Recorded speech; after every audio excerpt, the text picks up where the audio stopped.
On a dark, smoke-filled night, Bobby Zemo, the most famous detective the world had ever known, stealthily infiltrated the secret Hershey factory.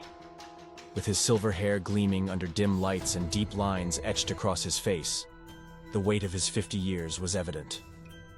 Moving cautiously through the cold, metallic corridors, Bobby searched for evidence to expose the factory's involvement in illegal biological experiments. Suddenly, his sharp eyes caught sight of a massive glass tank glowing with an eerie green light, surrounded by a thin mist of chemicals. Written in bold letters on the tank was, "Project Nexus, Renewal." Curiosity drew him closer. Before he could fully assess the situation, his hand accidentally pressed a button near the tank. A burst of green vapor hissed out, engulfing his face. Bobby staggered backward, trying to avoid inhaling, but some of the mist entered his lungs. A sudden burning sensation coursed through his body, followed by a dizzying rush that brought him to his knees. In mere moments, something extraordinary began to happen. The wrinkles on his face disappeared, his muscles regained their youthful vigor, and his silver hair transformed into a rich, dark brown. Bobby slowly rose to his feet, trembling as he examined his transformed body. Catching a glimpse of himself in a nearby metallic surface, his shock was immeasurable. Staring back at him was a young man of 15. With sharp eyes scanning the room, Bobby realized the magnitude of the change. Now, a young man with a teenage body and the brilliant mind of an experienced detective, he knew his biggest challenge lay ahead. Not just exposing the secrets of the factory, but learning how to live his new life. The story of the young detective Bobby Zemo begins. As Bobby Zemo caught his breath in the center of the room, beginning to comprehend the reality of what had happened to him, he pulled his mobile phone from his pocket, which seemed too large for him now, and quickly pressed the numbers.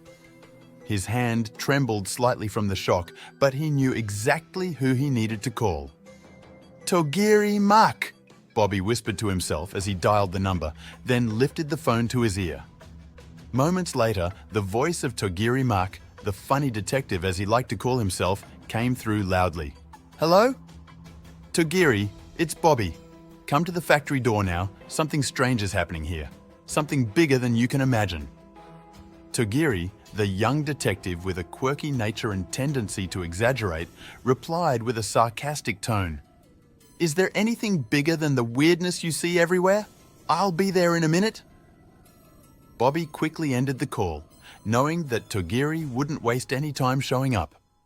He suspected that this eccentric detective would appear faster than expected, as he was used to showing up in critical moments despite his humorous approach, which often complicated things.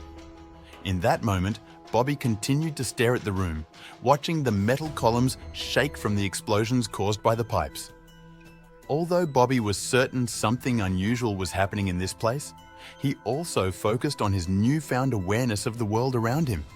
He thought about the sudden transformation that had occurred to him and felt anxious about how he would start his life again as a teenager. But his investigative mind never stopped thinking about the danger he now faced. "I need to make sure of everything. This factory is no ordinary factory." Bobby muttered to himself as he prepared to move on to the next phase of the investigation. At that moment, he felt something strange in the air, as if there were an invisible movement, though he wasn't entirely sure of its source. A few minutes later, Togiri's funny car pulled up to the factory entrance, parking quickly in front of the door. Togiri got out, wearing an oversized and disheveled jacket, his sneakers making a weird sound with each step, giving the impression that he hadn't cared about his appearance. "Well, Bobby, what do you have? I think I made it just in time," Togiri said as he looked around, trying to appear serious, despite the smile that always lingered on his face. Bobby looked at him and said firmly, "Come with me.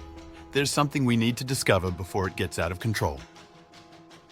They walked together into the factory where the tension in the air was growing, while Bobby began to tell Togiri what had happened and thought about the future that awaited him after this strange transformation.